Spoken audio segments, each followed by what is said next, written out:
But what does legacy mean to you guys? Like if someone were to write your eulogy today, what do you want it to say? What do you want people to say about you? What do you want people to remember you by? It's supposed to be a 36 touch program, but I think I'm up to about 52. So almost once a week, clients are getting something. I want you to focus on building one authentic relationship this week, just one. I want you to lead with value, and I want you to watch that ripple effect throughout the year, okay? Because we are all not promised tomorrow. So what is that legacy you want to leave? Think about that as you're going into your 2025. So for you guys that are one time and done, would you like a referral from that person? Yes, okay. So you're going to shift this from, instead of like nurturing your past clients for their next piece of business, it's going to be nurturing them to give you a referral, okay? All right, so you can apply it just in a little different way. So that relationship and pouring into our past clients is going to be huge. And we can all take this probably different ways, but the way that I nurture my past clients, I have, it's supposed to be a 36 touch program, but I think I'm up to about 52. So almost once a week, clients are getting something. They're getting something, whether it's email, in person, mail, some kind of flyer, quarterly calls, events, okay? So if you do not have some type of marketing plan, whether that, and it needs to involve all of that, right? Like in-person stuff, things that are automated. Joe talked about automation. Automation's huge. I'm getting better at that. But yeah, so it's going to be constant contact with those people. So for the one-time business people, I would say your nurture program would be to get that next referral, okay? And staying in touch with those people because, you know, if you, let's talk about marketing budget. So how many people spend a good amount of money on marketing a month for your business? Yes, all right. Okay, so I probably spent zero for my first, I don't know how many years of real estate. It was just word of mouth and spreading the word and doing events that cost me little to nothing, okay? So I'm not knocking marketing and I'm not knocking the money and the budget, but your mouth is free, right? So build those relationships, do these events like you're doing, do the networking, and just ask people for business. But the relationships are going to be huge because whatever you're pouring into these people, you're adding value to their life, they're going to want to send you business more, yeah? And if they know that you're like truly authentic to their clientele, you know, if you send me your mom and she needs to buy a house, I mean, I'm going to take care of her like I'm going to take care of my own mom, okay? And so it's just, you've got to build that trust. But would you send me your mom without knowing who I am? No way.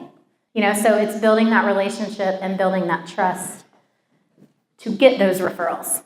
So this kind of layers, kind of like the acquaintances, the friends, family, all of that, connections. So where are we going to build these relationships? Okay, so it starts like bigger picture gatherings, things like this. You guys are going to walk out of here with hopefully 5 to 10 new relationships. At least the people at your table, if you've talked to nobody else all day, you're going to have, 5 new relationships. So gatherings like this, like we're talking about networking, and then memorials. Now, this would be like a birthday party. You're having a birthday party for some friends, a tight group of people, 20 to 50 people, something like that. And then it goes into another layer as far as support. Who's your support group? All right, so who are you surrounding yourself with in all aspects of your life? Like in it, do you have a workout buddy that you meet at the gym every morning? Do you have somebody you meet for lunch once a week? Do you have, somebody at your church that's like a mentor? Who is your support group in all levels? And then love and trust. So who are the people? That's going to be our top 5. Think about your top 5. You love them. You trust them with all of you, right? So those are going to be the people that are the closest to you. And like I said, I want you to really, truly think about your top 5 for 2025. Who needs to, get the boot? Who are you wanting in your top 5 that you don't have a relationship yet with? And so what connection do you need to meet that person or be in contact with that person, okay? So that's our love and trust, like our closest relationships. Okay, so we talked about networking and that being like a buzzword. But the mindset shift in building a relationship, I want you to think about what can I give this other person, all right? So I'm picking on Arlene today. You're up close and personal. So if she's going to send me her mom to sell her mom's house, what am I giving you that the other 10 realtors in this room are going to not give you? Okay? Dedication, okay? Treating her like she's my own family.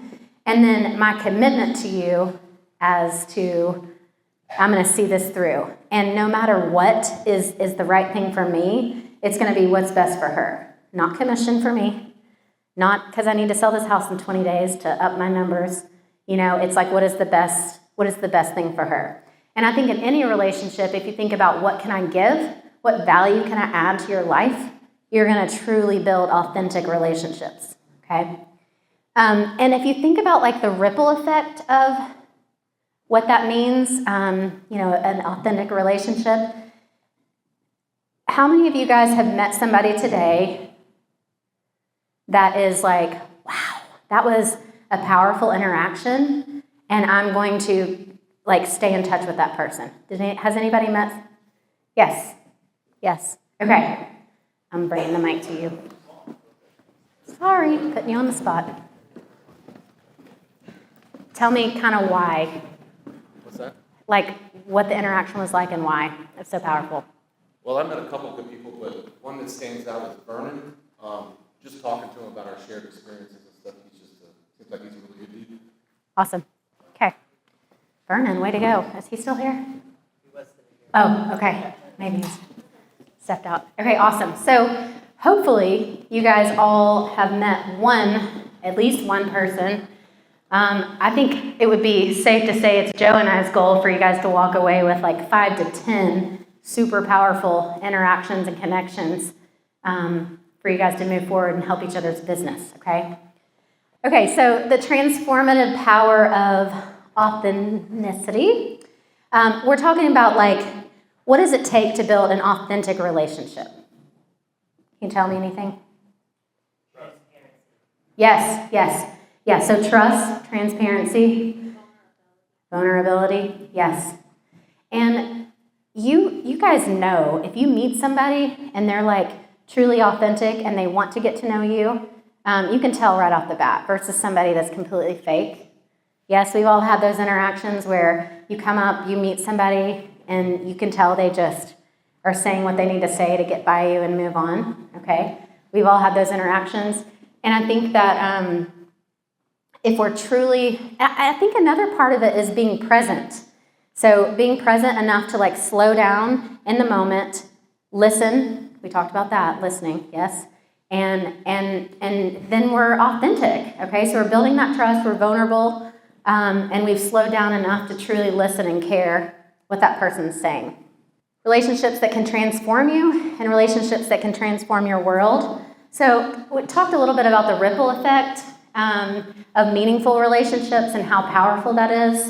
And I think some of us make an impact on others and we have no idea like how until you see, 2 people later or through your child or through a parent or through, somebody that you work with and they're, talking about, oh my gosh, this person, you know what I mean? And it's like the ripple effect. You have no idea. Walking in the hallway and just making a kind comment to somebody, like what that could have, you don't know if that person walked into having chemo this morning or they found out like a family member's died or, do you know what I mean? It's like one small act of kindness can be huge. And so I think that it's like there's a huge ripple effect that we can have on others that we have no idea, okay? So that's a little bit about transforming your world. All right. I'm going to talk a little bit about my podcast, but first I'm going to share a little bit about my story and how so get into real estate, open a CrossFit gym, and then let's start a podcast. Like I needed one more thing on my plate, but this will make sense here in just a minute. So I do have a podcast. It's called Mom, You're Not Alone, and it's all about helping moms build wealth and a life worth living. But I started that podcast probably I'd say summer of 2022. January of 2022, I'll give you a little bit of backstory. So I married my high school sweetheart, married for 18 years. January of 2022, I had an 11-year-old and a 16-year-old. I got COVID. 3 days later, my husband got COVID. And his didn't turn out so well. So he ended up with blood clots, and we went to the ER about, 5 p.m. By 5 a.m., he passed. So cardiac arrest, all the things. Told the kids we were just going in to get some tests done on his legs, and he never came home. So I had to bring my kids to the hospital and tell them their dad was not coming home. That was life-changing. Like Kelly said, it's something that you're not prepared for, and I think that you don't truly know your purpose a lot of times. Now, she shared, I think we all need our purpose, and a lot of times we need it no matter what. We don't have to have a life-altering event to make us truly find our purpose, but for me, that was it. Fortunately, I was the one that was in charge of paying bills. I was in charge of dealing with an attorney.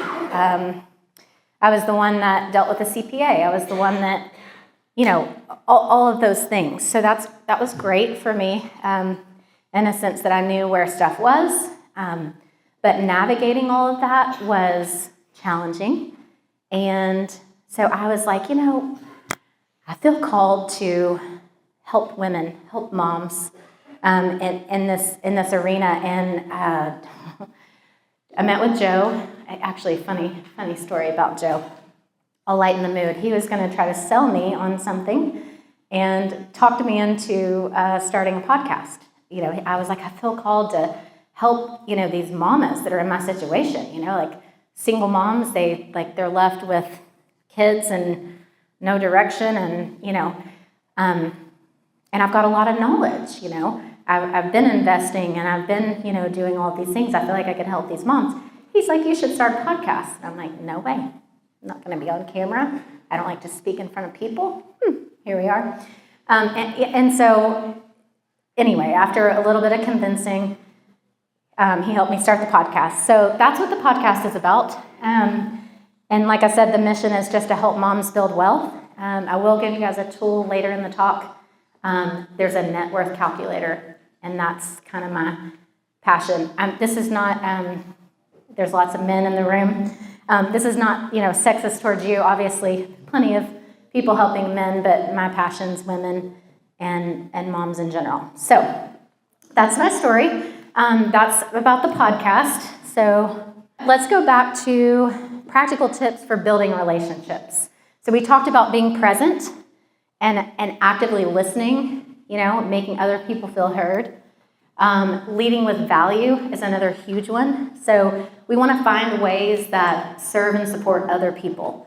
So when we talk about building relationships, it's just always, how can I bring value to you in that relationship? Be consistent. So nurturing relationships over time. And this one's probably huge, for the past client thing. I mean, I think I kind of take it on the personal level and through business, but how many of you guys meet people, are you meeting clients for lunch? Are you taking them out for dinner? Yeah, I'm seeing heads nod. Yes.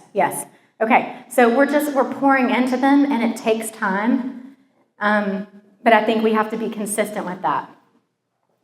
Be vulnerable. So sharing your challenges to build trust. So I feel like everyone in the room everyone that's gotten up here and spoken has been vulnerable with you guys today, yes?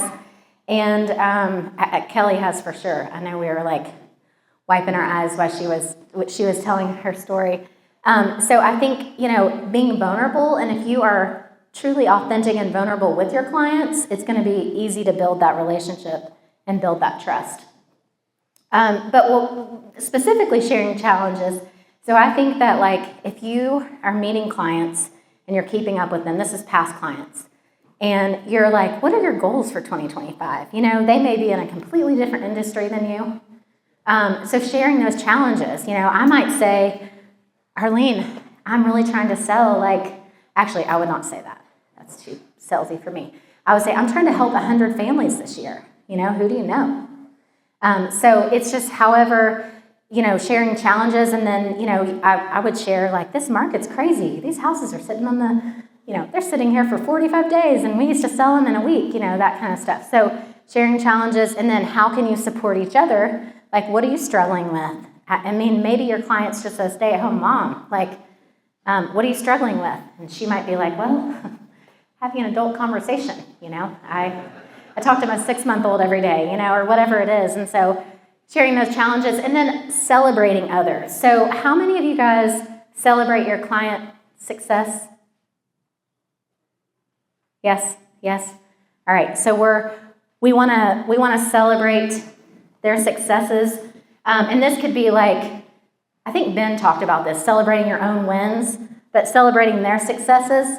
So legacy through relationships, I'll knock this out really quick. But what does legacy mean to you guys? And I think for me, legacy is exactly what Kelly said. If someone were to write your eulogy today, what do you want it to say?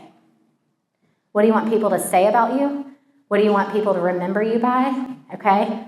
So my call to action for you guys today, I want you to focus on building one authentic relationship this week. All right? Just one. I want you to lead with value in that relationship, and I want you to watch that ripple effect throughout the year, okay? Because we are all not promised tomorrow, right? So what is that legacy you want to leave? Think about that as you're going into your 2025. Thank you, guys.